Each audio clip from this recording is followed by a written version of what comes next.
Hello, everyone. Welcome to Minority Mavericks. This is Angel Leon, your host. And this is the show where we tell the story of every single minority entrepreneur, founder, and investor of this world. And in today's episode, I have the pleasure to have Arlan Hamilton, founder of Backstage Capital, in the show. Welcome to the show, Arlan. Thank you so much. Thank you, Arlan. Thank you for being here and taking the time to share your story today with the audience. And to get started, let's start with the basics. If you want to, share with our listeners your background story and that journey that led you from homelessness, right, to becoming a venture capital trailblazer as you are today. Yeah, about a decade ago, I was 34 or so, and I was entering my 34th year of financial instability. And then as an adult, had been on food stamps and was actually living at the San Francisco airport for a part of that year, 2015, I should say. And at the same time, for the past few years, I had been really looking into starting a venture fund that would invest in underrepresented founders, so people of color, LGBTQ+, and women. And I now call them underestimated. But at the time, I was looking to invest in companies that were led by people who were being overlooked. And even though I was having my personal financial issues that so many of us have gone through, I knew that there needed to be this type of fund in the world because it did not exist the way that I saw it. And so I had spent a few years trying to raise money, hadn't been able to do that. Had a lot of people saying it was a good idea or that it was a nice cause, but weren't really looking at it as a for-profit entity. And then in 2015, I met a woman named Susan Kimberlin at an investor course in Silicon Valley that I was living in Texas, but I got myself to this investor course against all odds. And I met her, and she had some money. She had money in her family, but she was looking for something. And I was able to provide her with a lot of information because I had been working so diligently on learning about investing and about startups and tech, that I was able to provide her with something that she didn't have, which was a lot of this type of experience and information that she couldn't get on her own. So we combined the two. A few months into knowing her, she invested money into a fund, $25,000 to get me going, to get me into an office at a WeWork and to, have some money foundationally, and then another $25,000 to invest in someone else. And that started what has now become nearly $30 million raised across thousands of investors, because I share my upside with retail investors, which is very rare in venture. And we have invested in more than 200 companies led by underestimated founders at this point. That's great, Arlan. Very, very great story. Lots of passion, right? Lots of resiliency more than anything else, I would say. So, really appreciate and love your story there. And as you mentioned, Backstage Capital, they've been pioneering force in investing in founders who are, right, people of color, women, LGBTQ. Can you elaborate a little bit more on the impact that you have seen in the ecosystem, right, in the startup ecosystem, by focusing on these underrepresented founders and startups?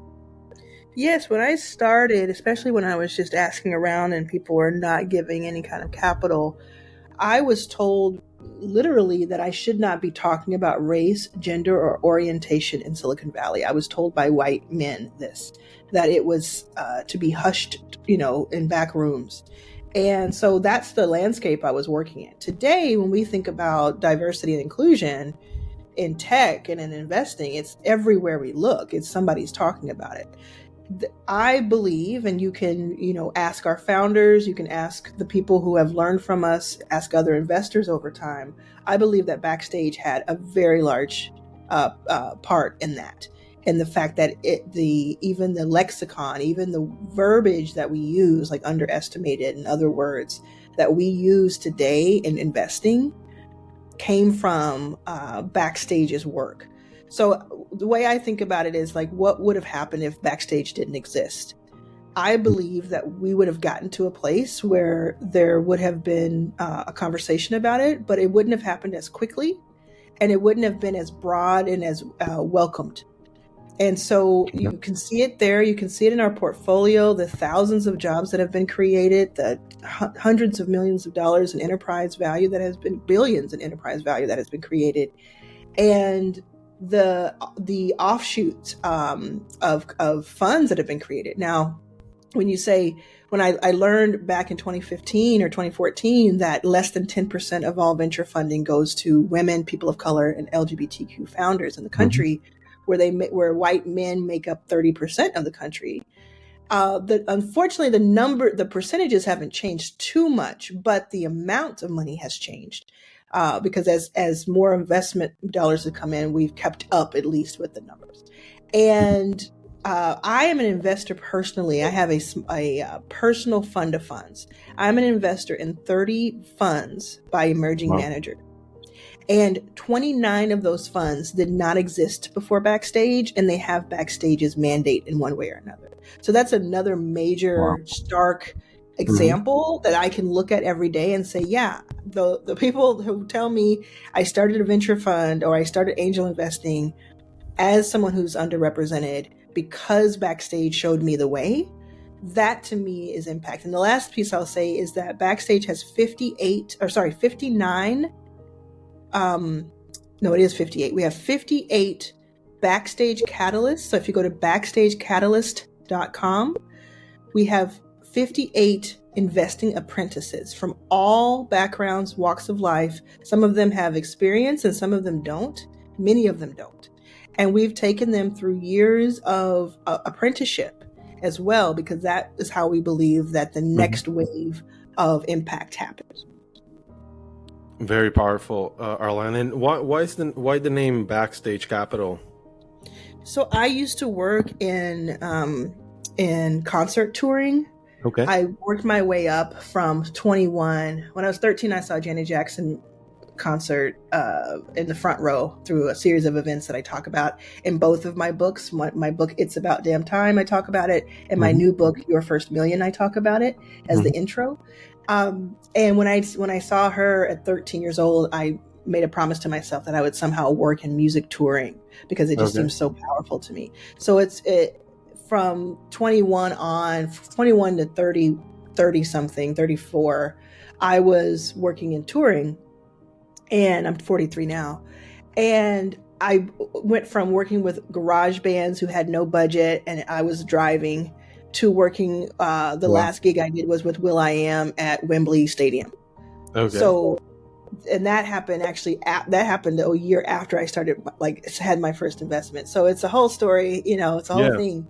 But because I worked Backstage, I used to call the fund back in 2014. It was called Interlude Ventures because Interlude was the name of a magazine that I had created in my 20s.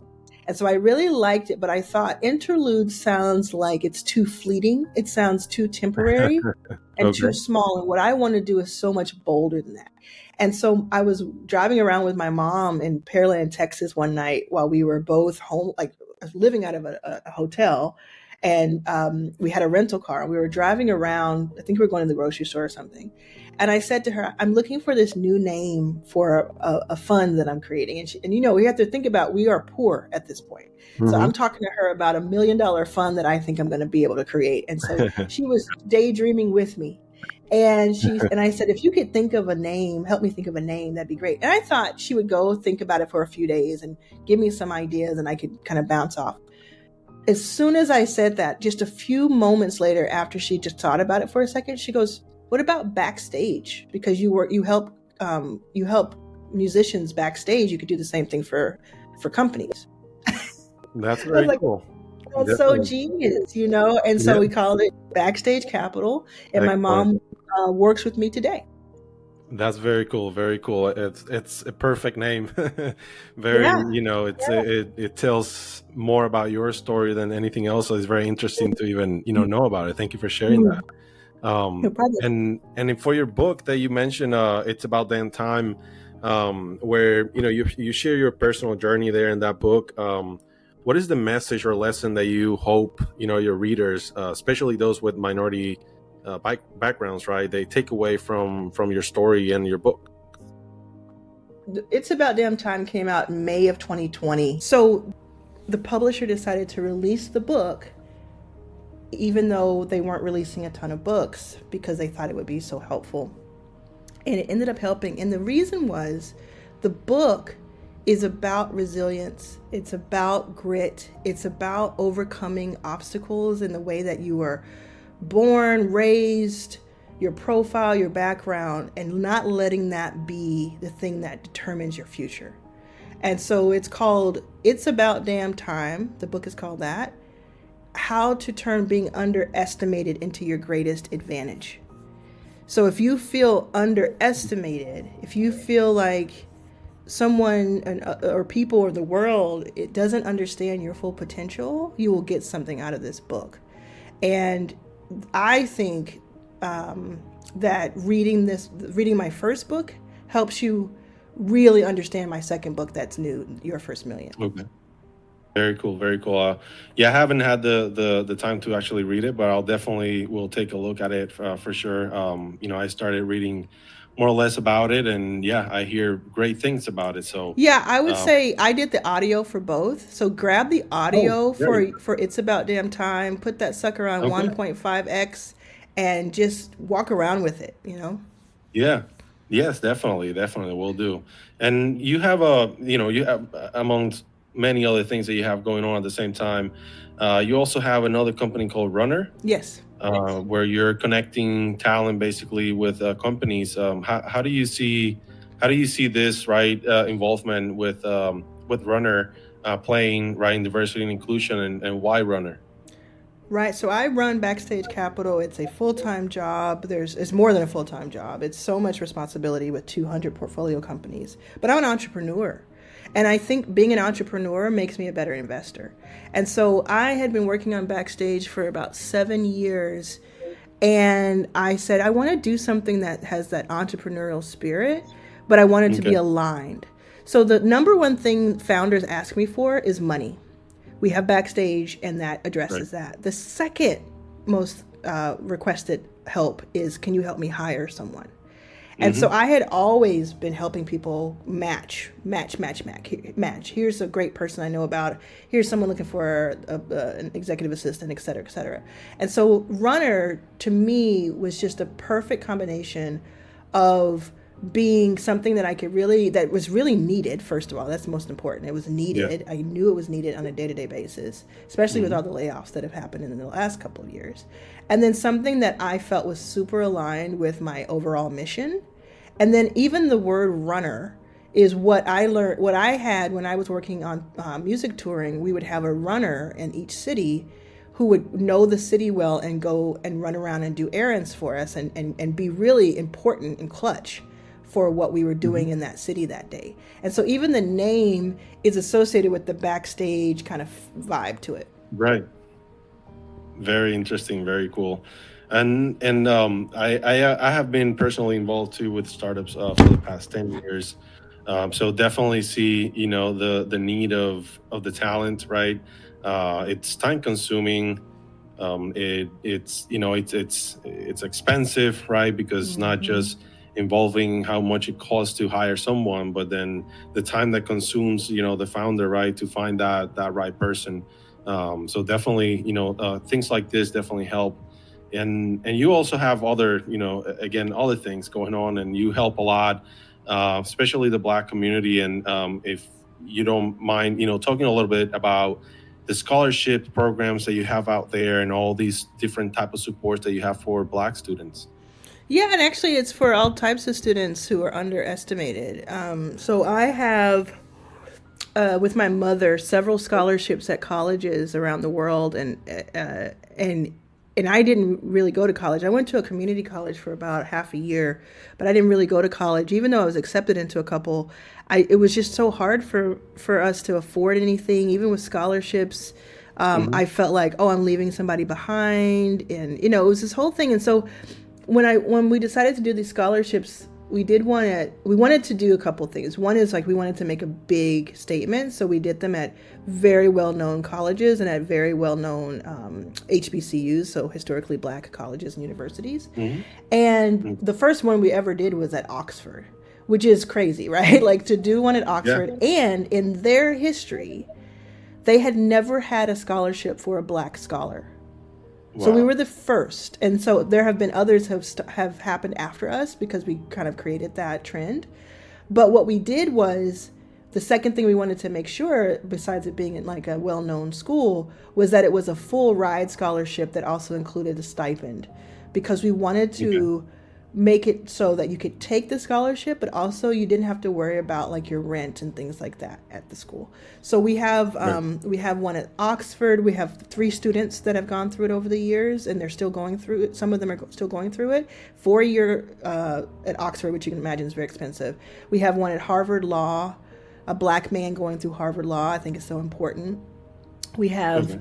Paxton at the University of Texas at Austin. She is the student who, she's a white girl, and during her her commencement speech, she was the valedictorian of her school, and during Okay. her speech, she went rogue. She handed in a very normal speech to her to the people, the Hmm. principal, and then when she got out there, she started going off about abortion rights in a very, Wow. very specific, Hmm. meticulous way. It wasn't like she was going on a rant. She Right. had written it. She had just handed them the wrong thing. I thought that was so cool. It just so happens that high school reunion, high school graduation was the high school I went to. So Wow. I saw it in the national news, and I said, Lake Highlands, I went there. So I got in touch with her. I asked people, how can I get in touch with her? I got in touch with her. I talked to her and her mother, and I said, I want to help you continue to do this work. So I and her mother pay for her college education. Amazing. We have that at HBCU Dillard in New Orleans, where my mother graduated. So she has her own scholarship there, which, from going from sleeping out of a hotel, not knowing where we're going to eat that day, to having a scholarship at your alma mater, it's just Right. been really cool. And we do that. I think that to scale, we'll want to do more smaller grants because it's just an expensive thing to do. But we wanted to set an example first. Amazing, Arlan, and thank you for sharing your story so far.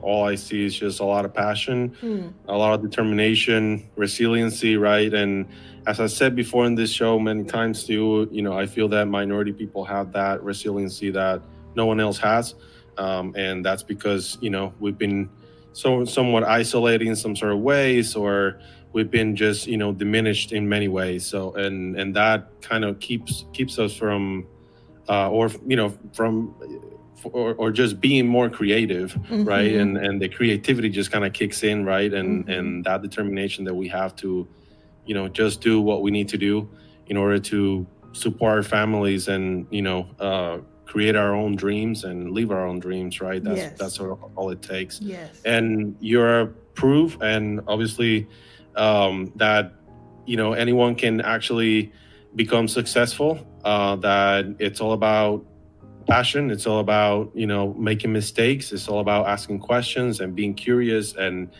asking the right people, right? Yeah. Connecting with the right people that may be able to help you, that have your same vision or your same mission in life. There's a lot of people out there. We always forget that there's 8 billion people out in this world, right? We're not the only ones for as individual as we think we are. There's so many people out there with the same vision that we have, and we just have to go find them. I agree. um, so thank you so much for sharing that. It was a beautiful story. And just to kind of close out here real quick, looking ahead and in the future, any future plans that you have with the funds, with your book, personal Yeah. life, stuff like that. Yeah. My new book, Your First Million, is where I'm talking about how I want to help create and catalyze 1,000 new millionaires over the next decade who look like us. And so the book Okay. is How You Make Your First Million. Check it out, get that. Yeah. I'm also doing a book tour, and a big event called Your First Million Live, April 9th through the 12th, 2024 in Los Angeles. So you can get all that information for all of those pieces at yourfirstmillion.live. It'll tell you Okay. about the book tour. It'll tell you about the big event we're doing in April. We announced amazing speakers like Rich Paul, who's LeBron's agent, Cool. Sheila Johnson, who is the first Black woman billionaire who co-founded BET. We have all kinds of people who will be there. TLC, the musicians, will be doing a full Mm-hmm. concert at the Nice. event to close the event at a big theater where the Emmys are held. So we got a Very big cool. event coming up. Definitely want to see people. And what's cool about that is that it'll be people from different ecosystems. So a lot of people from Backstage Capital will be there. A lot of people from Runner will be there. You'll be able to find a job there. You'll be able to find out if you want one, or you'll be able to find out like, how do I take my company to the next level? Just all kinds of things to make it so that people can be one of those 1,000. That's my goal. So there you have it. Lots of opportunities for a lot of people. Thank you so much for being part of all that. Thank you so much for pushing that forward for all these people out there that need it as well, Arlan. People just like you that struggle from day one, and they need our support as well. So I really personally appreciate, first of all, the time that you took to be on the show today, and again, thank you for sharing that beautiful story of yours. Thank you for the passion and determination. And I'm sure that, a lot of people out there is going to love your story. So again, thank you for being on the show today. Thank you. And this was Minority Mavericks. This is your host, Angel Leon. And this is the show where we tell the story of all Minority Mavericks out there, founders, entrepreneurs, and investors of this world. See you next time.